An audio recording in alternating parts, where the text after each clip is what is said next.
The dress smelled like lavender and someone else's life. Sarah Voss stood at the altar of the Ironmaw Pack's great hall with 300 wolves staring at her back, and not a single one of them wanted her there. She could feel it, the way you feel a storm coming through the floorboards, that low electric hum of collective dislike, and she kept her eyes fixed on the candles lining the stone ledge behind the elders' podium, because if she looked at any of their faces, she would buckle. The dress had belonged to Dominic's mother. Someone had told Sarah this like it was a gift, like wearing a dead woman's wedding gown was an honor and not a haunting.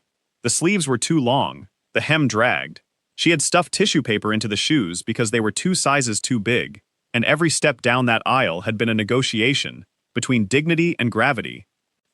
Dominic Ashgrove stood at the other end of the altar, looking like he'd been carved from granite and resentment. Square jaw, cold gray eyes that never quite landed on her face. He was the kind of man rooms rearranged themselves around, the kind whose silence made people talk faster. And Sarah had met him exactly twice before this moment. Once at the contract signing when she was 16, where he had looked at her the way someone looks at a parking ticket.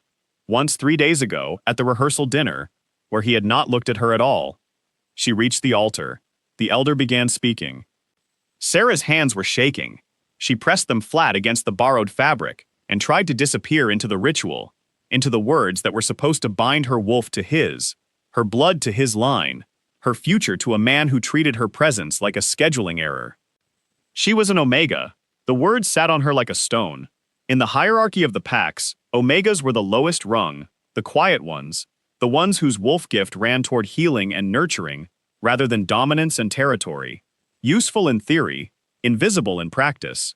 Sarah had been invisible her entire life, first as an orphan in the Voss pack, then as a debt ward shuffled between foster families within the territory, and now as a bride standing at an altar in a dead woman's dress, wondering if the groom would even say her name.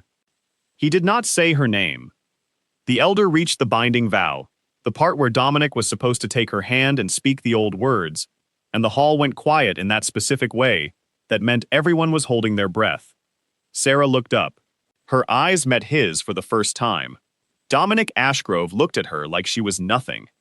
"I refuse this bond," he said. The words hit the stone walls and bounced. 300 wolves exhaled at once. Sarah did not move.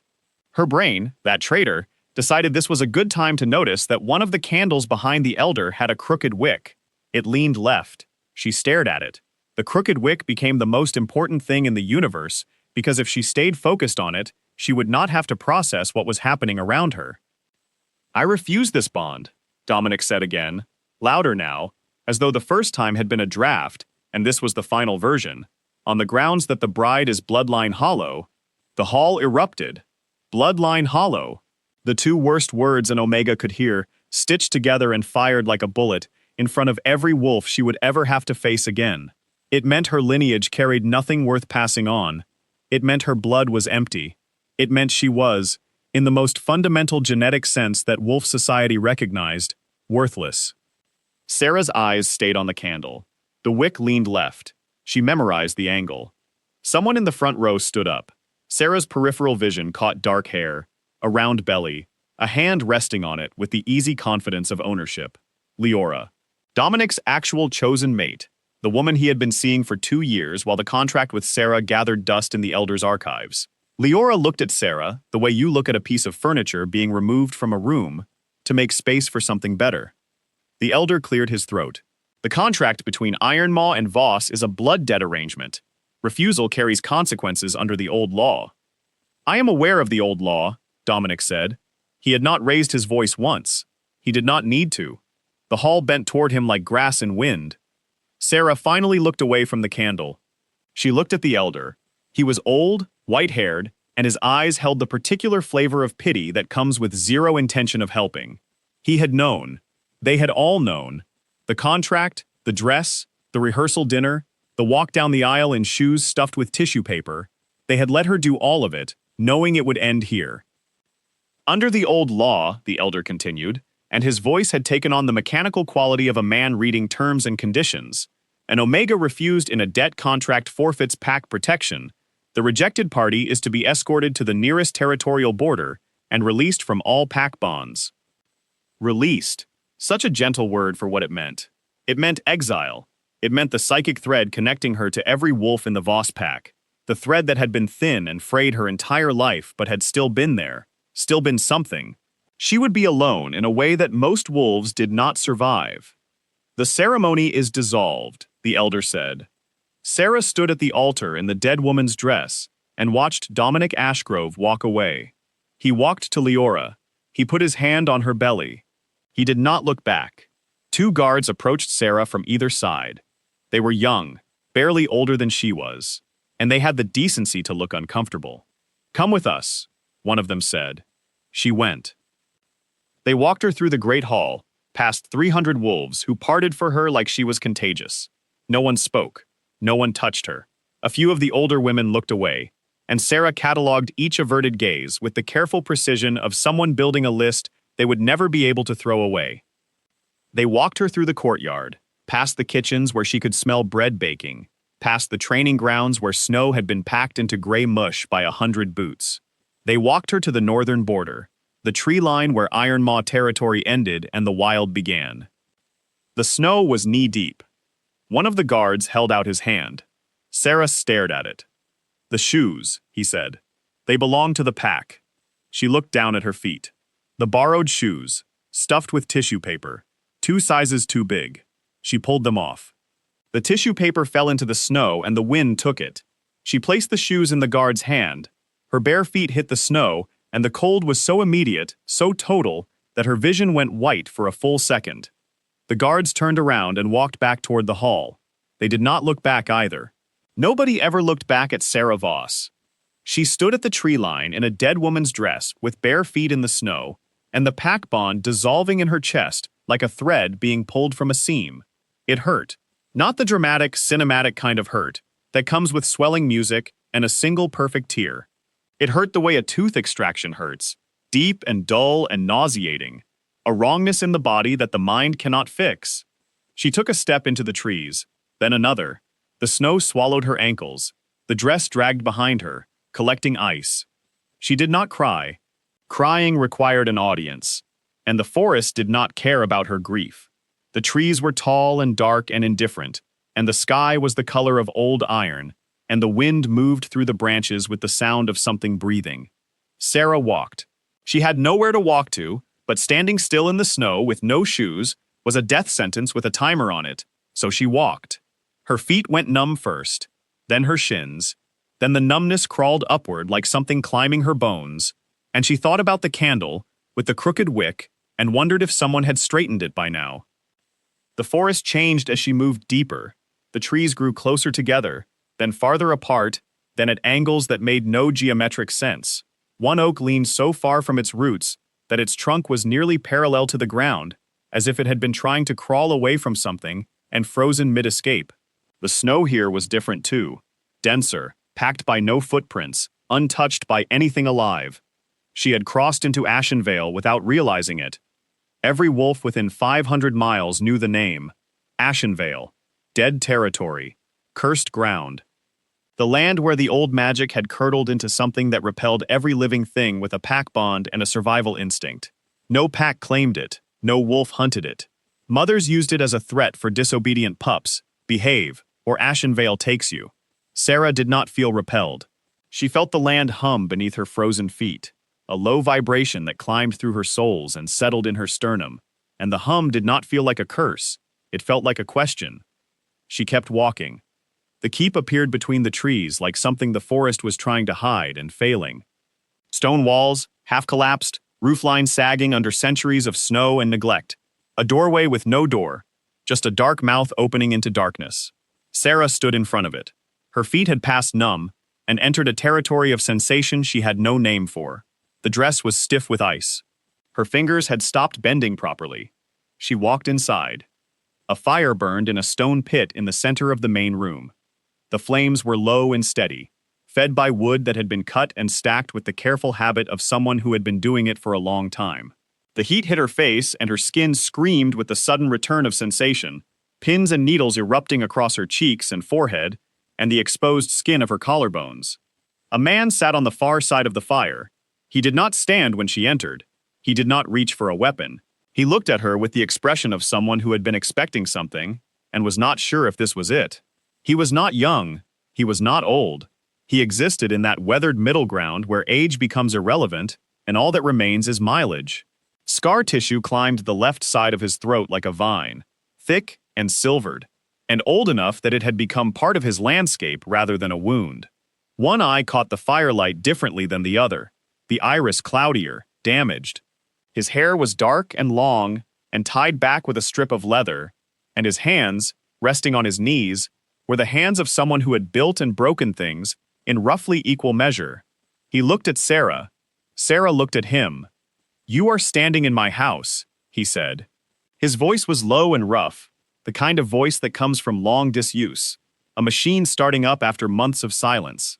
"Your house does not have a door," Sarah said. He considered this. The fire cracked. Snow slid from a section of collapsed roof somewhere behind them, with a sound like a whispered confession. "You are barefoot," he said. "They took my shoes."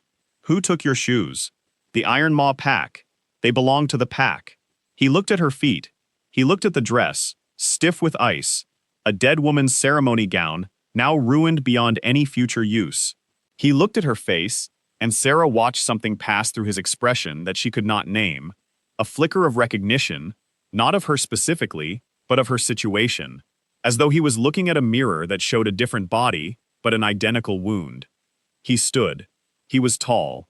The ceiling of the keep was low enough that he moved through it with the careful bend of a man accustomed to architecture that could not accommodate him.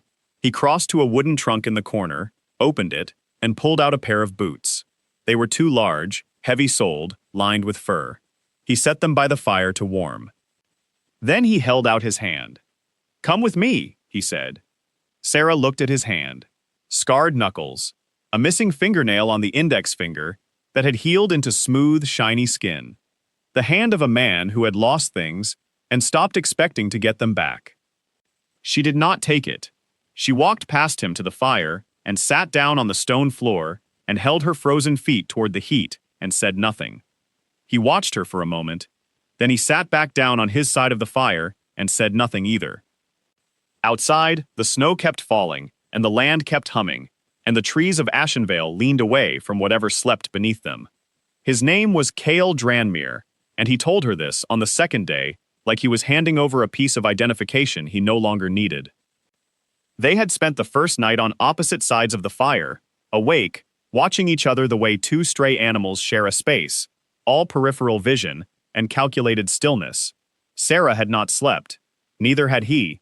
When dawn came through the gaps in the stone walls, gray and thin and unconvincing, he had boiled water in a dented pot and handed her a cup without ceremony. "Cale," he said, sitting back down. "Sarah," she replied. That was the extent of their introduction for the next 3 days. The keep was a ruin held together by habit. 3 rooms remained structurally viable out of what had once been at least 12. The main hall with the fire pit, a smaller chamber that Cale used for sleeping and storage, and a larder where he kept smoked meat and dried roots and a collection of clay jars filled with things Sarah did not ask about. The rest of the building was open to the sky, walls crumbled to knee height, rooms converted into snowdrifts. Cale moved through this space like a man serving a prison sentence in a country he did not belong to. Every gesture was functional. He chopped wood. He checked snare lines in the forest. He patched the holes in the walls with mud and stone, and a grim patience that suggested he knew the patches would not hold, but refused to stop making them. He did not whistle. He did not hum. He occupied silence the way some people occupy chairs, completely and without apology. Sarah wore his boots. They were too big. She stuffed them with dried grass, and the irony of this, the exact repetition of the tissue paper in the ceremony shoes, sat in her chest like a swallowed stone. On the 4th day, she followed him to the snare lines. The forest around the keep was wrong, and she could not stop noticing it. Trees grew at angles that defied root logic, trunks curving away from the ground as though repelled by it.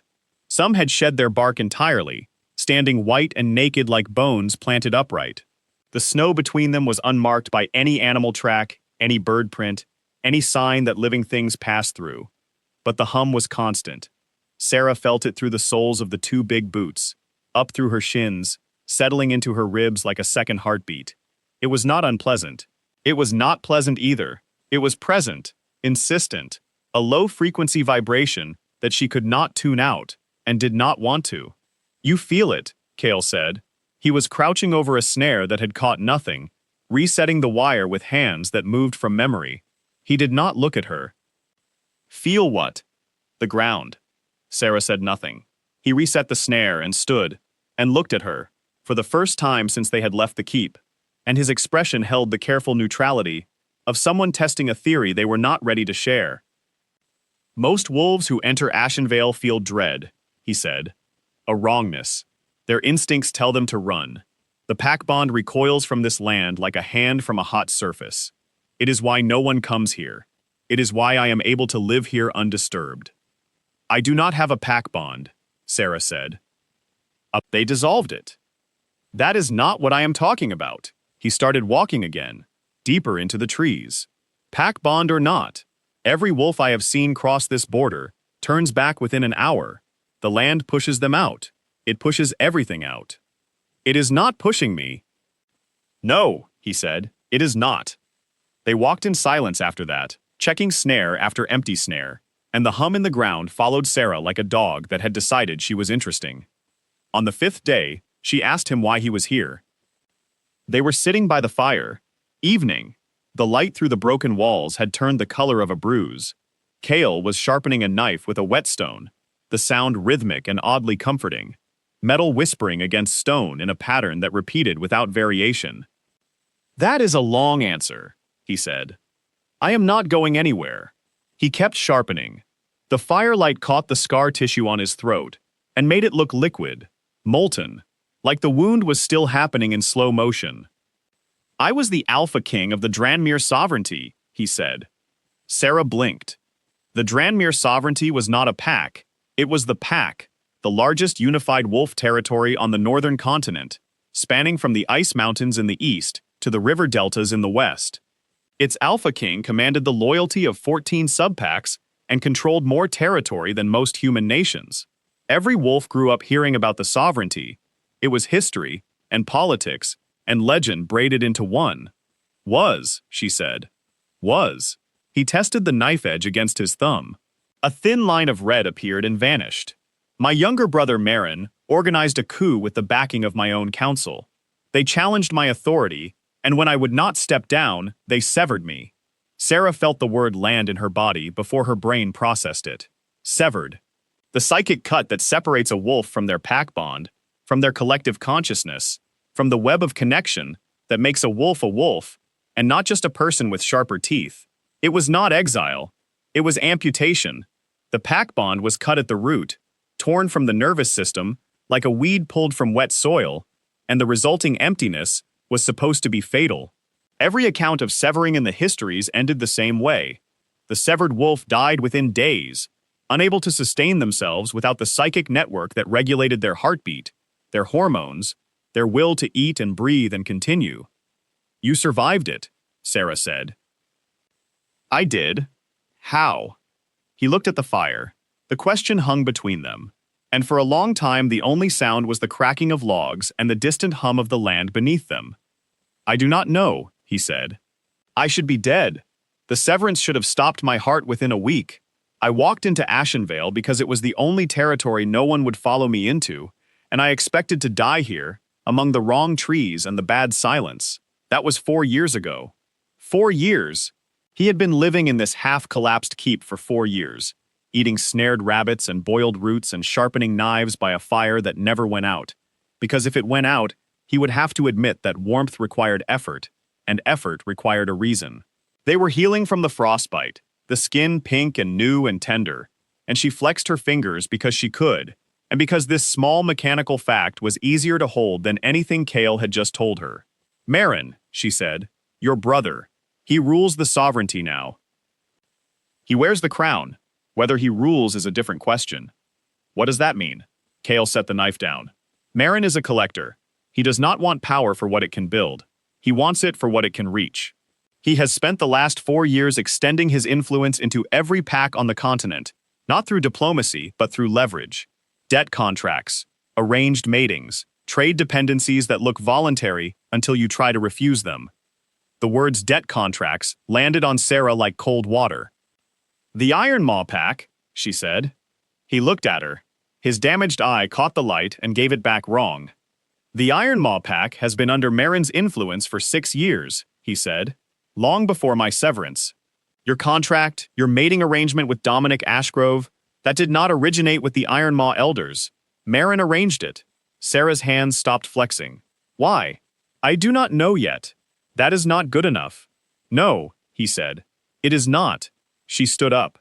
The boots scraped against the stone floor and the sound was too loud in the small space, and she walked to the doorway that had no door and stood in the cold, looking out at the forest of wrong trees and the snow that never bore any tracks. The hum rose. It pressed against the soles of her feet and climbed. It was louder here at the threshold, as though the land recognized the boundary between inside and outside and had something to say about it. You hear it differently than I do, Cale said from behind her. He had not moved from the fire.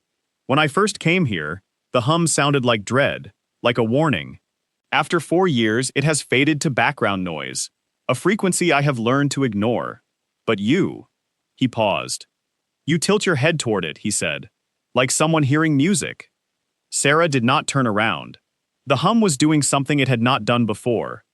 It was separating into layers, the way a single sustained note on a piano will, if you listen long enough, reveal its overtones, its harmonics, the ghost notes hiding inside the fundamental frequency.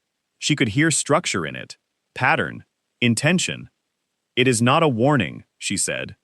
What is it? She gripped the doorframe. The stone was cold and rough under her fingers, and she held on because the ground was doing something to her equilibrium, not making her dizzy, but making her aware, suddenly and completely, of how deep the earth went beneath her, how far down the bedrock extended, how much space existed between the surface and whatever lived at the bottom. It is a voice, she said. Cale was quiet for a long time. Your parents, he said. What do you know about them?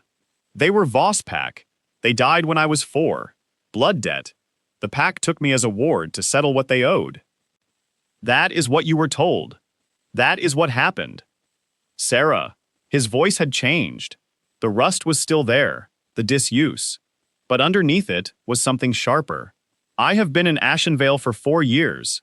In 4 years, not a single living wolf has entered this territory, except for you. Not a hunter, not a scout, not a lost pup. The land drives them out. It drove out a pack of feral wolves that had no bond at all. Wolves running on pure animal instinct, with no psychic thread to recoil. They lasted 2 hours. She turned around. You walked in barefoot in a borrowed dress, he said, and the land let you stay.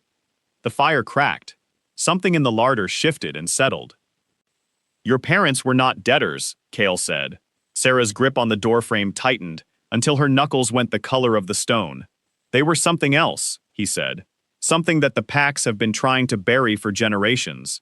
I have had 4 years alone in a keep with nothing but old records and bad memories, and I have read every archive the previous occupants left behind. There is a word in the old language, root singer, an omega bloodline that could hear the land, that could commune with the territorial magic the packs built their entire civilization on.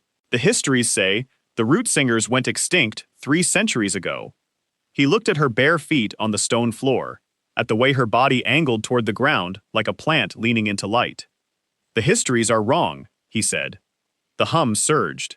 Sarah felt it climb through her body, through her bones, up her spine, into the base of her skull, where it sat like a hand cradling her head from the inside. It did not hurt. It felt like recognition, like the land had been waiting for someone to listen, and was now pressing its mouth against her ear and whispering everything it had saved up for 300 years. Her knees buckled. She caught herself on the doorframe and held. Cale crossed the room in 3 strides. He did not touch her. He stood close enough that she could feel the heat of him, the solid fact of another body in proximity, and he waited. The blood debt, Sarah said. Her voice was strange, thin, like it was coming from a longer distance than the space between her mouth and the air. It was not real. No, they killed my parents. It was not a question. Cale did not answer. He did not need to. The answer was in the hum of the land, in the borrowed dress, in the shoes they took back, in every year of her invisible orphan life, spent in the care of people who knew exactly what she was and worked every day to make sure she never found out. Sarah let go of the doorframe. She walked back to the fire. She sat down. She picked up the cup of cold water and drank it. She set the cup down. Her hands were shaking, but the rest of her was still. "Tell me everything," she said. Cale told her in pieces over the next several days, not because he was withholding, but because the story itself was a broken thing, fractured across old records and personal memory, and the kind of institutional silence that buries truth so deep it starts to look like ground. The root singers had not gone extinct. They had been hunted. 3 centuries ago, the wolf packs operated on a different system. Territory was not owned. It was negotiated through the land itself, through the deep magic that ran beneath the soil, like a root system, connecting every acre of wolf-held ground to a single living network. The root singers were the translators, the omegas who could hear the land's voice and interpret its will. They decided where borders fell. They decided which ground could sustain a pack and which needed to rest. They were not rulers, but without them, the rulers could not rule, and this made them powerful in a way that the alpha hierarchy found increasingly difficult to tolerate. The purge happened in a single generation. The Alpha Council of that era, a coalition of the 6 strongest packs, declared the Rootsinger bloodline a threat to pack sovereignty. The argument was bureaucratic. They said the land's voice was being used to manipulate territorial disputes. They said the Rootsingers had too much influence over matters that should be decided by strength and treaty, not by listening to dirt. They killed them. Every known Rootsinger family was eliminated in what the histories now referred to as the realignment. The territorial magic, suddenly without its translators, went silent. The packs adapted. They drew borders with force instead of communion. They built their civilization on top of the old system, the way you build a parking lot over a garden, and forget the garden was ever there. But the magic did not disappear. It retreated. It concentrated in places where no pack claimed dominion, places like Ashenvale, where the land's voice grew so loud and so distorted by centuries of being ignored that it curdled into something every wolf perceived as dread. "The curse of Ashenvale is not a curse," Cale said. They were sitting in the smaller chamber, surrounded by stacks of records he had pulled from a sealed trunk beneath the floorboards.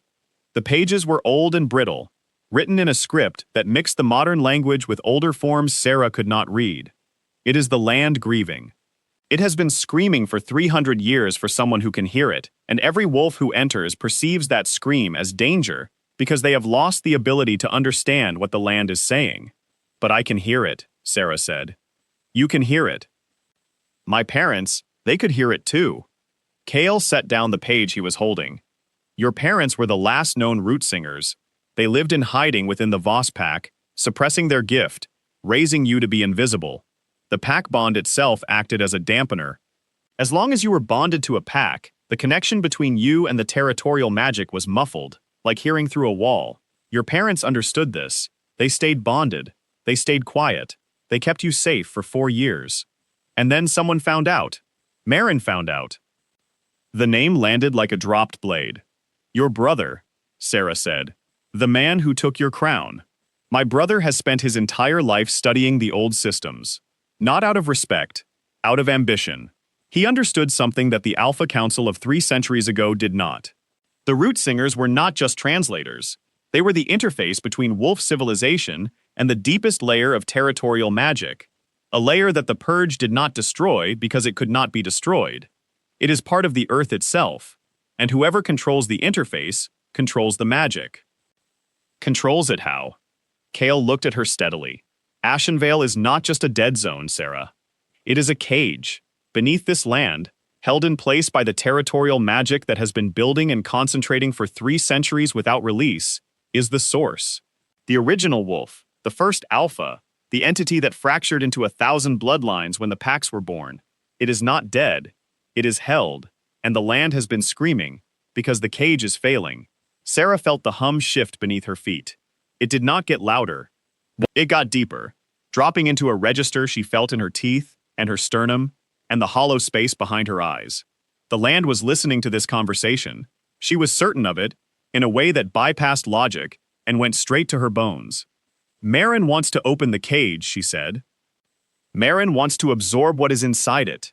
The original Alpha's power, concentrated and undiluted, enough to make his claim over the sovereignty unchallengeable, enough to make his claim over every pack on the continent permanent.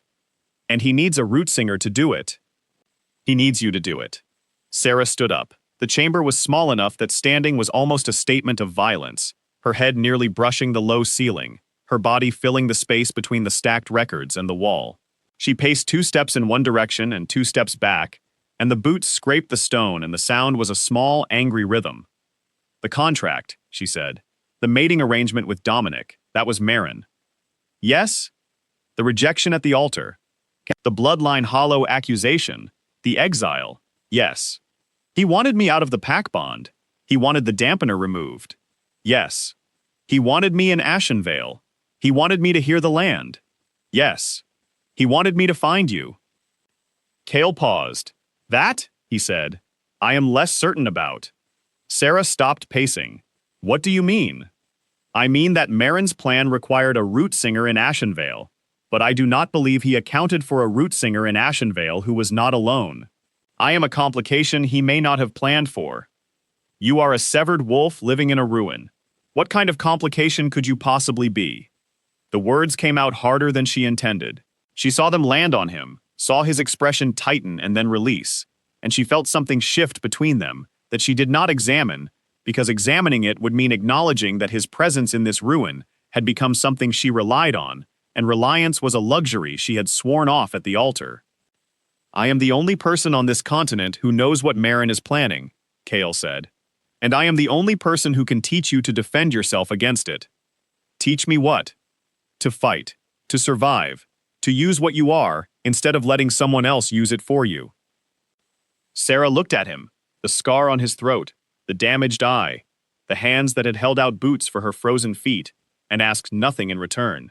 4 years alone in a ruin with nothing but old records, and a fire that never went out, because letting it die would mean something he was not ready to mean. I do not trust you, she said. I know. I do not trust anyone. I know that too. If you are using me the way Marin wants to use me, if this is another cage dressed up as a choice, I will find out, and I will make you regret it in ways that will embarrass us both. The corner of his mouth moved, not a smile, a muscle memory of one, a reflex from a time before the severance and the ruin, and the 4 years of speaking to no one. It was gone before it fully formed. Fair, he said. The training began the next morning. Sarah had never fought anything larger than a disagreement. Her body was an Omega's body, built for endurance rather than force, for flexibility rather than impact. Cale did not try to make her into something she was not. He taught her to use what she had. He taught her to move. Not the choreographed combat stances that alpha warriors drilled into their pups, but the slippery, angular movement of a smaller body navigating a space designed for larger ones. How to use a doorframe as a shield, how to turn a stumble into a roll, how to make her size an asset by being where a larger attacker did not expect her to be. He taught her to read a fight before it started, where the weight was in a body, which foot was planted, which hand was dominant. He said that every fight was decided in the 2 seconds before it began, and that those 2 seconds were available to anyone who learned to see them. He did not go easy on her. On the second day of training, he knocked her into a snowdrift and stood over her and waited for her to get up, and when she did, he knocked her down again. On the third day, she managed to stay on her feet for 11 seconds, and he nodded once, and that single nod landed in her chest like a small warm stone. The days developed a rhythm: morning training, afternoon snare runs, evening fire, shared silence, occasional conversation that skirted the edges of personal territory without crossing in. But the nights were different. The hum grew louder after dark. Sarah lay on her bedroll in the main chamber and felt the land pressing against her consciousness like a palm against a window. It was not hostile. It was desperate in the particular way of something that has been alone for so long it has forgotten how to moderate its own need for contact. It wanted to show her things.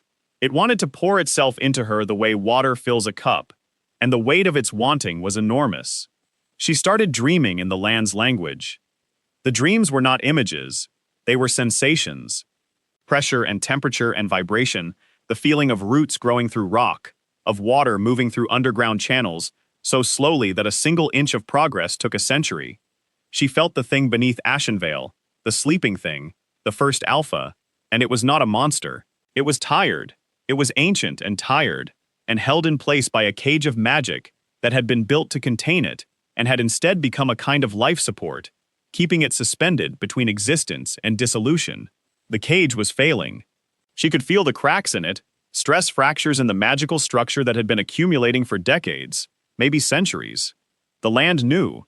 The land had been trying to tell someone. The scream that every wolf perceived as dread was not a warning to stay away. It was a plea for help. Sarah woke from these dreams shaking and drenched and certain of things she could not prove. She told Kyle. He listened without interrupting, which she was learning was his way of taking things seriously.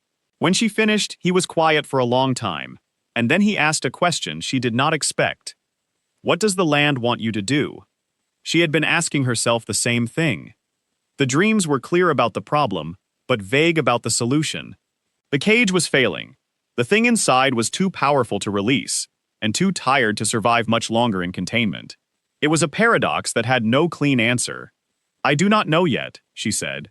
Then we have time. Do we? He looked at her, and for the first time she saw something behind the careful neutrality of his expression, a flicker of concern that he had been keeping under control, the way you keep a hand steady while threading a needle. He was worried. Not about the land, not about the cage, not about Marin, about her. We will make time, he said. Sarah looked away. The fire cracked. Outside, the trees of Ashenvale leaned and creaked, and the snow fell in patterns that were not random, that traced shapes on the ground she almost recognized. There is something else, she said. Tell me. The land. It does not just talk to me. It responds. When I focus on a specific area, when I push my awareness into the ground beneath a particular spot, the land pushes back, not resisting, responding, like a conversation. Can you direct it? I do not know. Maybe it is like trying to speak a language I learned in the womb and forgot at birth. The grammar is in my body, but not in my mind. Cale nodded. He stood and walked to the doorway, looking out at the forest. Marin will come, he said. He has been patient because he could afford to be, because there was no root singer free of a pack bond for him to exploit. Now there is. He will have scouts looking for signs of your gift manifesting. Every time you connect with the land, every time the hum responds to you, it sends ripples outward. He will feel them. How long? Weeks. Maybe less. Sarah joined him at the doorway. They stood side by side, not touching, looking out at the forest that was not a forest, but a garden gone feral, a living thing that had been abandoned and refused to die. Teach me faster, she said. He did. The training changed after that. It was no longer about combat fundamentals. It was about integration, about learning to use her connection to the land as a tool rather than a passive reception. Cale could not teach her this directly because he did not possess the gift, but he could create the conditions for her to teach herself. He would send her into the forest alone. She would walk until the hum told her to stop, and then she would kneel and press her palms to the frozen ground and listen. The land would speak. She would try to answer. Sometimes nothing happened. Sometimes the ground beneath her hands would warm by a single degree, or the snow would melt in a perfect circle around her knees, or a tree nearby would groan and shift its lean by a fraction, turning toward her like a face toward sunlight. She learned to feel the boundaries of Ashenvale, the edges where the concentrated magic met ordinary ground. She learned that the territory was not uniform, that some areas hummed louder than others, that the deepest point, the place where the hum was so powerful it made her vision blur and her thoughts scatter, was directly beneath the keep. The cage was below them. The sleeping thing was below them. They had been living on top of it for weeks. Sarah came back from one of her forest walks and found Cale sitting by the fire, holding a piece of paper she had not seen before. His expression was wrong. Not the careful neutrality she had grown accustomed to. Something harder, something with teeth. What is it? She said. He held up the paper. It was a message, written in a hand she did not recognize, delivered by means she could not determine. There were no tracks in the snow leading to or from the keep. Marin sends his regards, Cale said. He will be here in 10 days. He is bringing 300 wolves and Dominic Ashgrove. Sarah looked at the paper. She looked at Kale. She looked at the fire. Dominic, she said, and the name tasted like ceremony shoes and crooked candle wicks. He is Marin's instrument. He has been for years. The rejection at the altar, Marin ordered it. Every word, every detail. The dress, the public humiliation, the old law invoked to strip your pack bond. Dominic performed it on command. Sarah sat down. Her hands were dirty from the forest floor, soil under her fingernails, and she looked at them and thought about how strange it was that the ground that lived beneath her feet felt more like home than any pack house she had ever known. 10 days, she said. 10 days. She closed her eyes. The hum was there, steady, constant, the heartbeat of a territory that had chosen her for reasons older than memory. Then we have 10 days to figure out what the land wants me to do, she said. And we have 10 days to prepare for what happens when I do it. Kale looked at her across the fire. The light carved his face into planes of shadow and warmth, and in that moment he looked less like an exiled king and more like a man who had found, at the bottom of the well he had been dropped into, a reason to climb. We will be ready, he said. Neither of them believed it. Both of them meant it. The first wolves arrived on day 6. They came not as an army, but as a perimeter. Sarah felt them before she saw them, a disturbance at the edge of Ashenvale's borders, a series of small wrongnesses in the hum of the land, like fingers pressing into the skin of a drum from the outside, foreign bodies entering a space that did not want them. She told Kale. He went to the eastern ridge and came back an hour later with a count. 12 wolves, scouts. They had positioned themselves in a loose arc along the tree line, far enough from the keep to avoid detection by normal means, close enough to watch the paths in and out. They are not entering the territory, he said. They are holding the border, because the land will not let them in. Because the land will not let them in. Because the land will not let them in. Marin's scouts are well trained, but they are still wolves, and every wolf who steps into Ashenvale feels the hum as a warning. They will hold the perimeter and wait for the main force. Sarah had spent the previous 3 days doing something she could not fully explain. She had been singing, not with her voice, though sometimes sounds came out of her that she did not recognize, low tonal vibrations that lived in the space between humming and speech. She had been singing with her body, with her hands pressed flat to the ground, with her awareness pushed deep into the earth, like roots seeking water. The land responded. Each time she connected, it gave her more. Not information exactly, but comprehension, a deepening understanding of the magical structure that held Ashenvale together, the cage below the keep, the sleeping thing inside it. She could feel the architecture of the binding now, the way the territorial magic had been woven into a containment structure over centuries, layer upon layer of power compressed and folded and locked into place. The cage was beautiful. It was also dying. The stress fractures she had felt in her dreams were worse up close. The binding was thinning at its seams, the magic losing coherence the way old fabric loses its weave, thread by thread, until one day, the whole cloth gives way. The thing inside, the original alpha, the first wolf, pressed against these thinning walls, not with force, but with existence. It was too large and too old and too tired to be held by magic that had been designed 3 centuries ago for a problem the designers did not fully understand. If the cage broke on its own, the release would be catastrophic. 3 centuries of concentrated territorial magic detonating outward like a dam bursting. Every pack on the continent would feel it.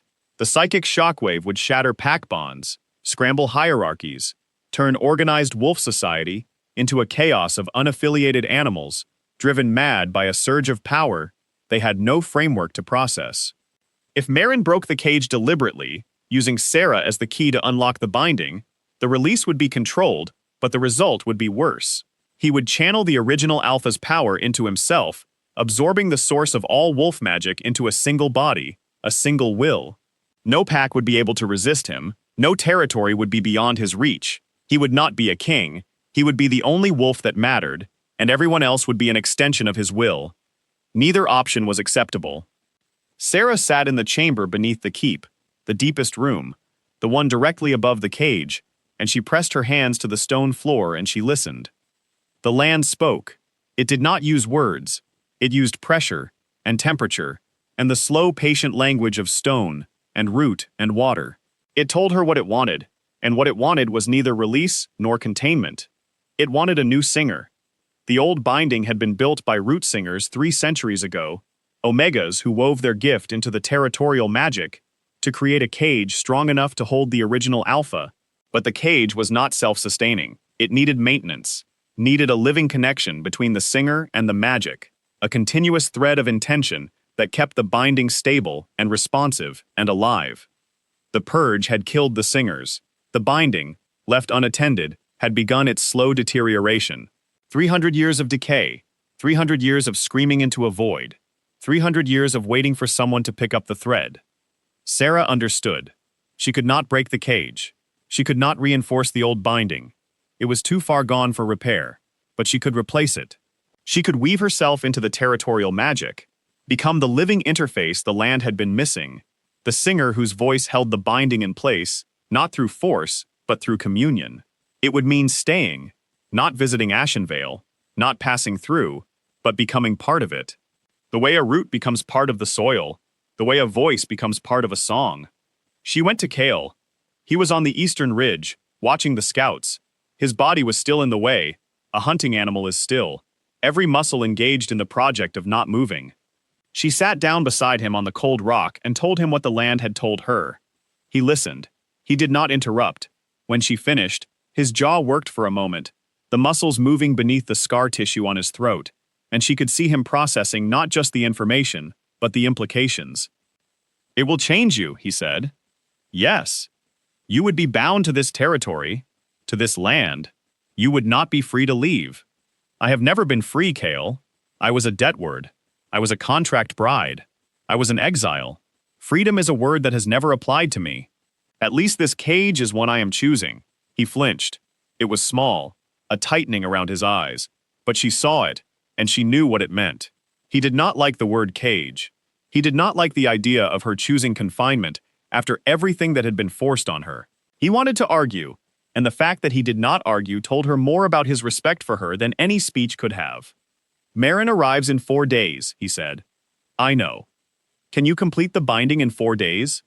"I do not know. The land thinks so. I am not sure I trust the land's sense of timing." He almost smiled. The same muscle memory as before. The reflex from a different life. Except this time it held for a fraction longer before fading. "What do you need from me?" he said. "Time. Guard the perimeter. Keep the scouts from entering the territory. Keep me undisturbed while I work. You are asking a severed wolf with no pack bond and no allies to hold off 12 trained scouts and whatever advance force Marin sends ahead of his main army. Yes. For 4 days. Yes." He looked out at the tree line where the scouts were positioned. 12 shapes, barely visible in the snow and shadow, holding their perimeter with the disciplined patience of wolves who answered to a king. "Done," he said. Sarah reached out and put her hand on his wrist. She did not plan it.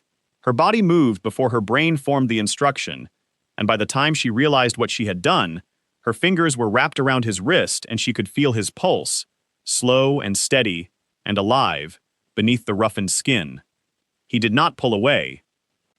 They sat like that on the cold ridge, her hand on his wrist, his pulse under her fingers, the scouts below, and the land humming beneath them, and neither of them spoke because the silence between them had become a language of its own, fluent and precise and sufficient. Sarah let go. She stood. She went back to the keep and descended to the lowest chamber and pressed her hands to the stone floor and began. The singing was not a performance. It was a dissolution. Sarah pushed her awareness into the ground, and the ground pulled back, and the boundary between her body and the earth blurred in ways that frightened her. She could feel the stone beneath her palms not as a surface, but as a medium, as dense and navigable as water, and she pushed through it the way a root pushes through soil, slowly, with immense effort, following the path of least resistance downward. The cage was far below, deeper than she expected. The territorial magic that formed it was layered and complex, and as she descended through it, she felt the texture of the old singer's work, the ghosts of their intention still embedded in the magical structure, like fingerprints in wet clay. They had been skilled. They had been desperate. They had built this cage, knowing they would not live to maintain it, knowing the purge was coming, knowing that their last act would be this one monumental piece of infrastructure, holding back a force that could reshape the world. Sarah wept as she worked. Not from grief, from recognition. She could feel them, the old singers, their presence preserved in the magic they had woven, and they felt like family in a way that the Voss pack never had, in a way that no one in her entire life had ever felt. They were her people. They were dead, and they were her people, and the work they had left behind was waiting for her to pick it up and carry it. She sang. The land answered. The old binding shuddered and groaned, and began to reorganize itself around a new center, a new thread, a living voice where there had been silence for 300 years. Above her, on the surface, the first tree in Ashenvale straightened. It was small, an ash sapling on the western edge of the territory, bent nearly horizontal by the distortion of the cursed land. As Sarah's voice threaded into the binding, the sapling groaned, cracked, and slowly, over the course of an hour, pulled itself upright, its bark flushed from gray to brown. A single green bud appeared on its lowest branch, impossibly, in the dead of winter. The scouts saw it. They reported it. Marin moved his timetable up. Kale saw the change in the scouts' behavior before he understood the cause. Their perimeter tightened. Their positions shifted from observation to staging. Two of them broke off and headed south at speed, carrying messages. He came down from the ridge and went to the lowest chamber. Sarah was on her knees, hands flat on the stone, eyes closed, her body vibrating at a frequency he could feel in his own teeth. The stone beneath her palms was warm, thin cracks radiated outward from her fingers, and through those cracks, light, faint, amber, pulsing with the rhythm of the hum. Sarah. She did not respond. They are moving. Marin is accelerating. We do not have 4 days. Her eyes opened. They were different. The irises, which had been brown, now held flecks of amber that moved and shifted like light through water. She looked at him, and he felt, for a disorienting moment, that the land was looking at him through her eyes. "How long do we have?" she said. 2 days, maybe less. She closed her eyes. She put her hands back on the stone. "Then I work faster," she said. They came on the second night. Sarah was deep in the binding when the perimeter broke. She felt it the way you feel a needle pierce skin, a sharp, specific wrongness at the eastern edge of Ashenvale's border. The scouts had entered the territory. Behind them, moving in a column that she could sense through the ground like footsteps on a drum, 300 wolves. And at the head of the column, a presence she had never felt before, but recognized instantly. Marin Dronmir moved through the world with the psychic weight of a man wearing a stolen crown.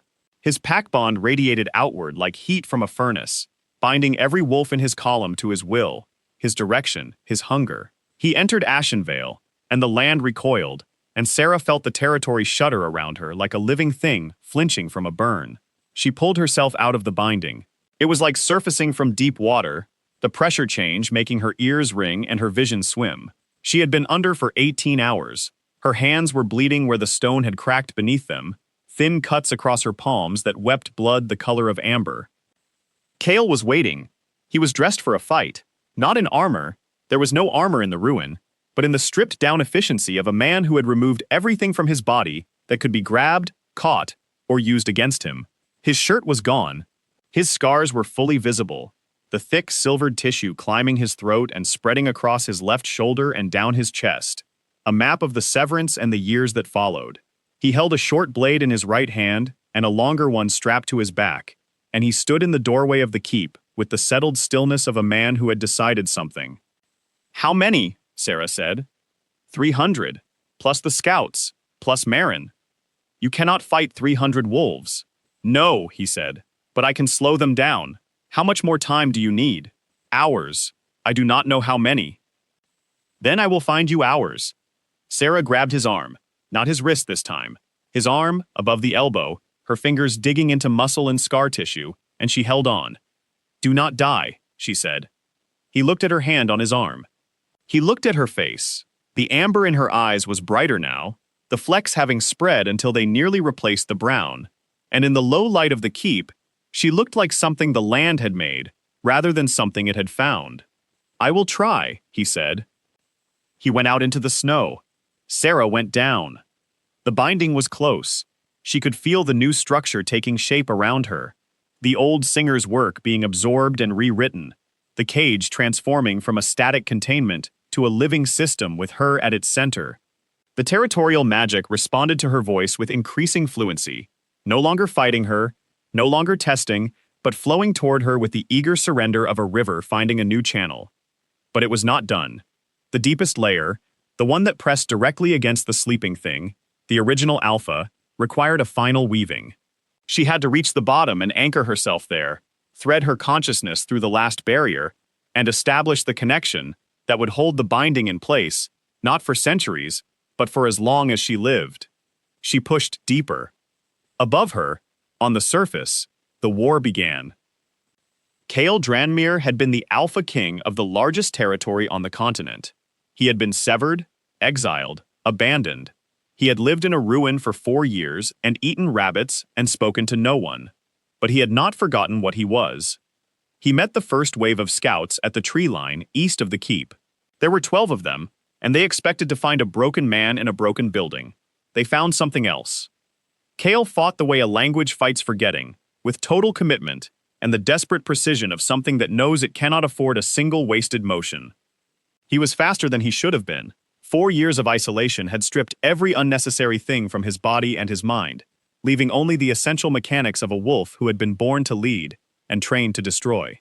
He took down the first 3 scouts before they understood what was happening. The 4th managed to shift, going full wolf form, and Kael met the shift with his blade and used the wolf's own momentum to redirect it into a tree. The 5th and 6th came together, and he used one against the other, a technique so clean it looked choreographed. The remaining 6 fell back. They were scouts, not soldiers, and their job was to observe, not to die for territory they could not hold. They retreated into the column and reported. The column kept coming. Marin did not send his soldiers in waves. He sent them in a flood. 50 wolves at once, fanning through the trees, spreading wide enough that no single fighter could cover the approach. Kael fell back to the keep.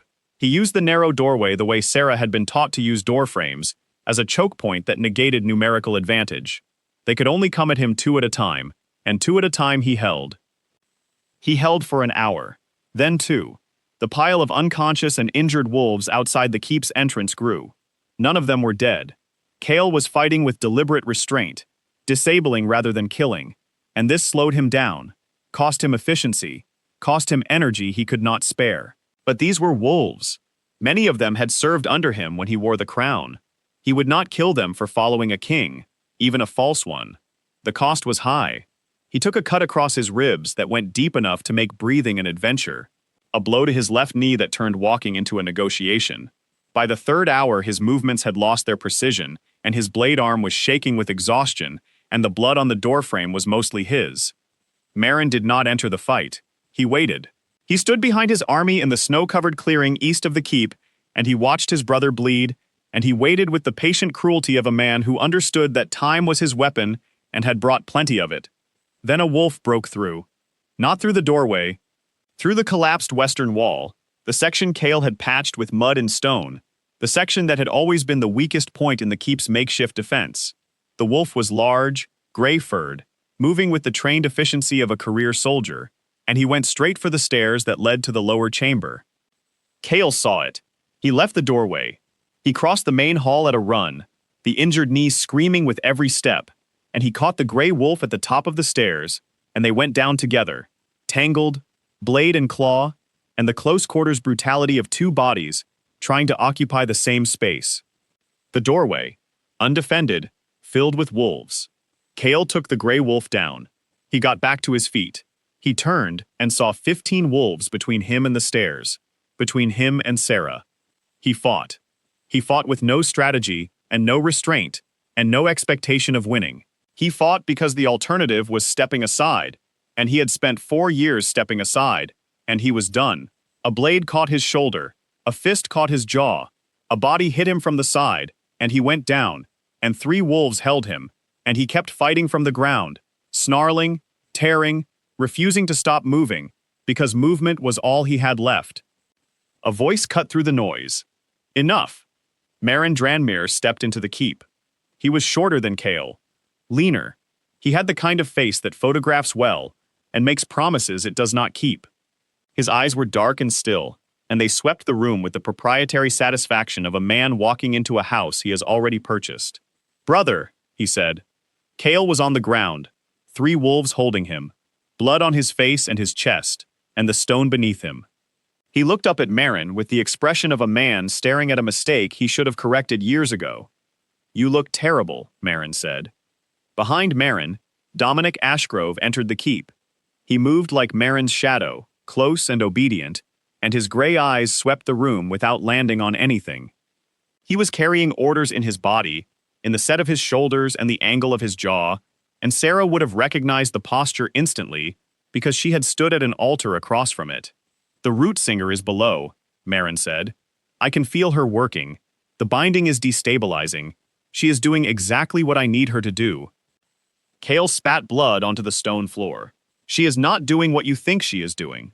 Marin looked at him with pity, genuine pity, which was worse than contempt, because it was accurate. He pitied his brother the way you pity a dog that does not understand why the door is closed. "Stay with him," Marin said to his wolves. He walked toward the stairs. Dominic followed. They descended. Sarah heard them coming. She felt their footsteps through the stone, heavy and purposeful, and she felt the land flinch at Marin's proximity. He was close now, close enough that she could sense the shape of his intent, the ravenous precision of a man who had spent years building a machine and had finally found the missing part. She did not stop working. The binding was almost done. The new structure was 90% complete, her consciousness threaded through the territorial magic like a vine through a lattice, each connection strengthening the whole. The last 10% was the deepest layer, the interface with the sleeping thing itself, and it required something she had not yet been able to give. Marin entered the chamber. He stopped. He looked at her. Sarah was on her knees. Her hands were flat on the stone. The amber light from the cracks had spread, filling the chamber with a warm, pulsing glow that made the stone walls look alive. Her eyes, when she opened them, were entirely amber. No white, no pupil. The land looked out of her face. "Sarah Voss," Marin said. His voice was soft, controlled. The voice of a man who has rehearsed this moment. "You have done remarkable work. The binding is open. All you need to do is release it." "The binding is not open," Sarah said.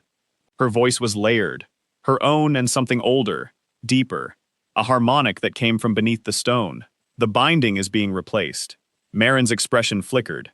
The first crack in his composure, a microsecond of confusion that he smoothed over with the speed of long practice. "Replaced," he said. "You came here to use me as a key, to open the cage and take what is inside. But the cage is not opening, Marin. It is growing a new wall, and I am that wall." The chamber trembled. The amber light pulsed brighter, and the hum that had been Sarah's constant companion since she walked barefoot into Ashenvale, rose to a pitch that made the stones vibrate, and the air taste of copper and green things growing. Marin stepped forward. "You do not understand what you are doing. The power inside the cage is the birthright of all wolves. It belongs to the Alpha line. It belongs to me. It belongs to the earth," Sarah said. "And the earth is choosing." She pressed her hands deeper into the stone. The last 10% of the binding snapped into place. The ground erupted, not with destruction, with life. The stone floor of the chamber cracked open, and through the cracks came roots, thick and pale and alive, reaching upward with the blind determination of things that have been growing in the dark for a very long time. They climbed the walls, they split the ceiling, they reached through the keep and up through the floors, and out through the collapsed roof and into the open air of Ashenvale. Above ground, every tree in the territory straightened. Every bent, twisted, crawling trunk pulled itself upright in a single coordinated motion, a forest standing to attention, and the bark flushed from gray to living brown, and buds burst from bare branches in the middle of winter, green and defiant and impossible. The hum changed. It was no longer a scream. It was no longer a plea. It was a chord, a sustained harmony of frequencies that resonated through every wolf within range and said, in a language older than packs and hierarchies and crowns, "This is mine." Marin's 300 wolves laid down their weapons. It was not a decision, it was a compulsion. The territorial magic, now awake, now singing, now alive with a root singer's voice, for the first time in 3 centuries, refused to permit hostility on its soil. The wolves felt it in their bones, in the deep ancestral place where their wolf gift lived, and they obeyed, because obedience to the land was older than obedience to any king. Meren stood in the chamber, and the roots grew around his feet, and climbed his ankles, and held him in place, and he could not move. The look on his face was the look of a man watching a door close that he had spent his entire life trying to open. "You cannot do this," he said. "It is done," Sarah said. Above, in the main hall, the three wolves holding Kale released him. They stepped back, compelled by the same force that had disarmed their army. Kale got to his feet. Blood ran from his wounds, and his knee buckled, and he caught himself on the wall and pushed himself upright and walked to the stairs and descended. He entered the chamber. He saw Sarah on her knees, hands in the stone, roots growing from the cracks around her like a crown made of living wood. He saw Meren held in place, his face a mask of thwarted ambition. He saw the amber light pulsing with a rhythm that matched a heartbeat. He crossed the chamber. He knelt beside Sarah. He did not speak.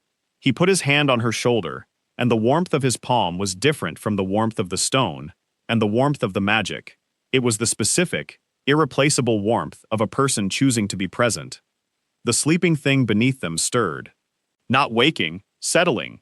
The new binding held it gently, not as a cage but as a cradle, and the original alpha, the source of all wolf magic, the ancient tired thing that had been held in suspension for 300 years, relaxed into Sarah's song, the way a child relaxes into a lullaby.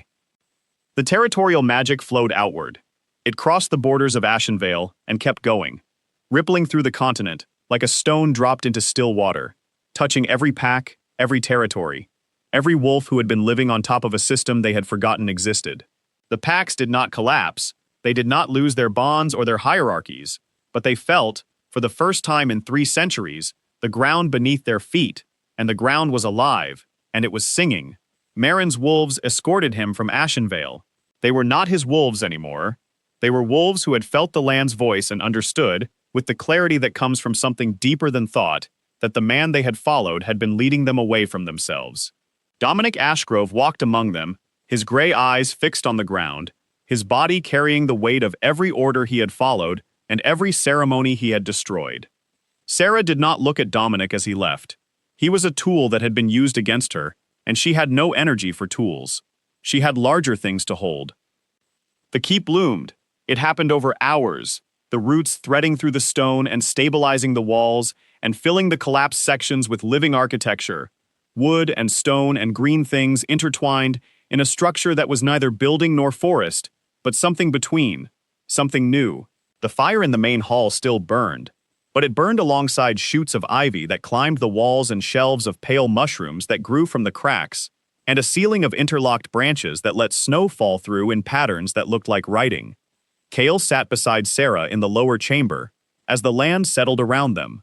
His wounds needed tending. Her hands were still bleeding. Neither of them moved. "You stayed," he said. She did not answer immediately. The amber in her eyes was fading, the land's presence receding from her consciousness, like a tide pulling back, leaving her own awareness on the shore. She was Sarah again, changed, connected, threaded into a territory that was now as much a part of her as her own heartbeat. But Sarah. She looked at him. The scars, the damaged eye, the hands that had held off 300 wolves because she had asked him to find her hours, and he had found them. "So did you," she said. He almost smiled. This time the muscle memory held. This time it reached his eyes, both of them, even the damaged one, and it sat on his face with the tentative permanence of something that might, if given enough reason, decide to stay. The snow melted where Sarah walked. It would always melt where she walked, the land warming beneath her feet in recognition and welcome, the territory responding to its singer, the way a garden responds to rain. Ashenvale was no longer dead ground. It was the most alive place on the continent, a territory governed not by dominance, but by communion, not by force, but by voice. Kale stood beside her, not above, not behind, beside.